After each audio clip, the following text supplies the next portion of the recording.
Zeno of Cyprus didn't have high hopes when he was shipwrecked and left for dead at Athens. After losing everything and having little else to do, Zeno stumbled into a bookstore where he was immediately drawn to Socrates' philosophy. He chose to share his wisdom with anybody who would listen after learning from the greatest thinkers of his day. As a result, the Stoic philosophy was established. Slaves and rulers alike would readily embrace Zeno's ideas as their own. He subsequently made the joke, "I made a prosperous voyage when I suffered shipwreck." However, the narrative of Stoicism does not end there. The theory is still applicable in today's culture, if not more so than it was hundreds of years ago. These Stoic techniques will help bring structure to the chaos we face in today's society. Number 1. Develop internal locus of control. Man is disturbed not by things, but by the views he takes of them. We have little influence over most things in life. The Stoics were aware of this inescapable reality and chose to concentrate on what they could control. It would appear that Epictetus had no reason to think he could manage anything because he was born a slave. He was given a fractured leg by his master, which left him permanently disabled. Epictetus will endure poverty his entire life. However, Epictetus disagreed with the viewpoint. He would assert that even if he had no control over his possessions or even his own body, his ideas, wants, and dislikes were still his. He had ownership over that. Today, it's easy to become irritated. We are so accustomed to comfort that even the smallest discomfort makes us angry. If anything on the internet takes a second longer than it should, or if traffic stops for a minute, our natural reaction is frustration, if not pure anger. None of these malfunctions are the cause of our dissatisfaction. The emotional reaction we have decided to have leads to sadness. It is our responsibility to make sure that internal states of mind are not impacted by external circumstances. It becomes obvious that we have the ability to be happy regardless of our circumstances once we internalize that. Number 2, guard your time. We're tight-fisted with property and money, yet think too little of wasting time, the one thing about which we should all be the toughest misers. The Stoics recognized that time is our most valuable asset. Time can never be retrieved, unlike any of our tangible belongings. Therefore, we must make an effort to waste as little of it as possible. In the end, those who waste this limited resource on trivialities or enjoyment will realize they have nothing to show for it. The tendency to put things off and procrastinate will come back to haunt us. The future is not certain. However, individuals who generously give their time to others will also come to see that they are no better than those who waste it. Most of us are far too prone to letting other people and commitments take up our time. We make promises without carefully considering what they imply. We were designed to benefit from calendars and timetables. We should not let them control us. Time is of the essence no matter which end of the spectrum we are on. Even if we believe we have a lot of time, we actually don't. Number 3, don't outsource your happiness. I often wonder why every man loves himself more than all the other men, but yet values the opinions of others more than his own. Much of what we do is motivated by our fundamental need to be liked and accepted by others. In the past, getting the wrong idea from our social group may have had terrible consequences. It most certainly would have resulted in banishment and, ultimately, death in the woods. That is still somewhat true now. How much time and energy do we actually invest in gaining the favor of others? How much will it cost us? In an effort to impress someone we don't care about, we spend money we don't have on expensive items we don't need. Instead of focusing on what is best for us, we often choose careers or lifestyles based on how other people view us. Every day we are forced to pay a king's ransom and are held captive. Nonetheless, there is no assurance that we will ever be set free. Cato, a Roman statesman, worked to live a life free from concern about other people's opinions. He would go around the streets in the most bizarre attire and without shoes. It was his technique of training himself to loathe all other forms of humiliation, and to feel shame solely for what deserved it. That was the only way he could oppose Julius Caesar, whom he knew was consolidating too much power. It allowed him to act decisively when it mattered without worrying about receiving negative feedback. We can learn a lot from him. It is more preferable for us to live life on our own terms and disregard the views of others. You should never outsource your happiness. Number 4, stay focused when confronted with distractions.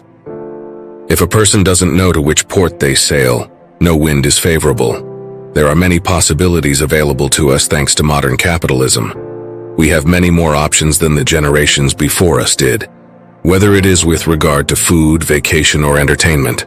But it's not obvious how this has helped us. We are paralyzed by indecision when faced with so many possibilities. This is known as the paradox of choice. Our minds are bombarded by too much knowledge because they can't keep up with current advancements.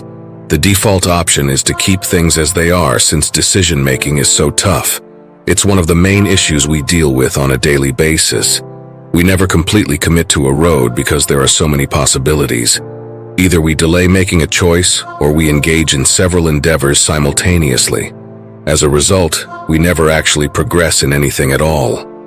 The Stoics emphasized the importance of taking deliberate action. We must be careful to live consciously rather than just responding to our surroundings. Join our channel to never lose sight of what's important in life. Number 5. Remove your ego and vanity. Throw out your conceited opinions, for it is impossible for a person to begin to learn what he thinks he already knows. As a teacher, Epictetus found it extremely frustrating when his students appeared eager to learn, but in reality thought they already knew everything.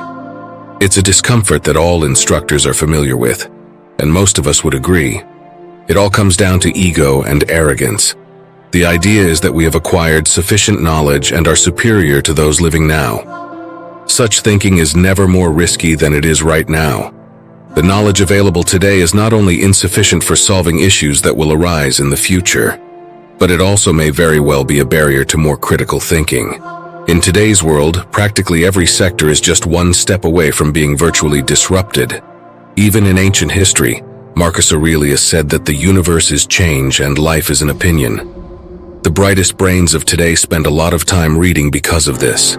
They are aware that insight may always be gained from the past, present, or future. It would be wise for us to do the same. Never stop being a student. Number 6. Consolidate your thoughts in writing. No man was ever wise by chance. None of the various everyday activities we might engage in is more crucial than taking time to reflect. Self-reflection challenges us to analyze our own perspectives and beliefs about ourselves. It's how some of the biggest questions in the world's history have found their solutions. One of the most helpful practices for mindfulness is journaling. It simultaneously fosters appreciation and creativity while acting as therapy. There are several advantages. Writing helps you express yourself more clearly than thinking does. The Stoics understood that very well. Marcus Aurelius, the ruler of the whole Roman world, took the time to write his thoughts and observations, whether there was war or when at ease. Today, his writings are known as meditations. While Marcus Aurelius's knowledge still has value for today's athletes and entrepreneurs alike, it is obvious that he benefited most from his own writing and ideas. Anyone in his situation would have undoubtedly failed and turned into a dictator, but his journal provided him with the clarity of thinking and responsibility that kept him moral. Spend some time journaling. It's not challenging, and the benefits are enormous. Number 7. Stand your ground. In doing nothing, men learn to do evil. In a field where compromise is frequently the norm, Cato was obstinate and unwavering in his convictions. He was taught that there are no gray areas. All virtues were the same, and all vices were the same. It appears to be an unreasonably high standard. There is no denying that many achievements have only been made possible by compromise, but it appears that the pendulum has swung too far in the current climate, as we abandon our own values in the name of tolerance or for financial gain. Cato's persistent unwillingness to make concessions enraged both his political friends and adversaries. He sought that his friends and family take the same mindset, leaving no opportunity for compromise. But upholding this absurd norm also gave him unquestionable power. As a result, he became Rome's moral arbitrator of right and wrong. There is a lesson to be learned, even though we cannot all be like him. You will fall for anything if you stand for nothing. Number 8. Prepare for the worst. Nothing happens to the wise man against his expectations. The effectiveness of positive thinking has recently received a lot of attention. We are told that the secret to living a happier life is optimism and affirmations, but the Stoics disagreed with that. They believed that this practice encouraged a lack of activity in day-to-day activities. Instead of taking effective action, it encourages us to just wish for things to go better. They made the decision to accept life's harsh facts rather than try to escape them. Premeditatio malorum, which translates to a premeditation of evils, was a practice they routinely engaged in. The idea was to envision the worst-case scenarios that may occur to them. It was a loss of reputation for some people. Others saw it as poverty and a financial catastrophe. However, the inevitable reality of death was shared by everyone. What would happen if everything went wrong the following day? How would I handle the circumstances? Should this impact how I live now? They asked themselves a few questions, including these. The activity consistently produced worthwhile benefits. In order to prevent the unfavorable consequences, the Stoics adopted precautions. They had thought out how they would handle the challenges they encountered, so even when it failed, they lived better. We should always be willing to face the truth and be brutally honest with ourselves. This is the most effective strategy to get ready for both success and failure. Number 9. Remember that nothing endures. Alexander the Great and his mule driver both died, and the same thing happened to both. In the bigger picture, none of our accomplishments matter. It's a sad realization. Every one of us views the world as though it revolves around us. That gives the impression that we are more important than we really are. In our own stories, we perceive ourselves as the main character. But in reality, this perception just exists in our brains.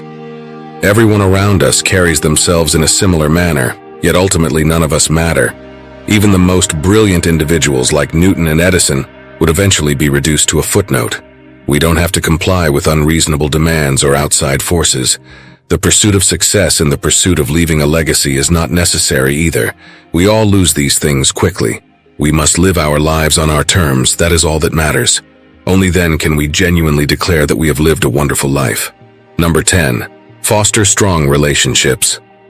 The key is to keep company only with people who uplift you and whose presence calls forth your best. In the context of modern society, Stoicism provides crucial guidance for fostering strong relationships by emphasizing virtues, empathy, and wisdom.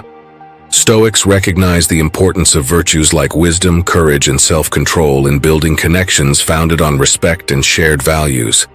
In a society that is occasionally characterized by self-centeredness, developing empathy and compassion might help people better appreciate other people's viewpoints. Stoicism encourages us to be good friends and to embody the qualities of a good friend, such as trustworthiness and supportiveness, to attract and maintain strong relationships. By acknowledging the limits of our control over others and focusing on self-improvement, we can inspire positive change and reduce conflict. Gratitude, the handling of conflicts with reason and emotional control, and an emphasis on presence and mindfulness in interactions further strengthen our bonds. Stoicism also reminds us of the fragility of life, encouraging us to cherish our relationships and to make amends and forgive where needed.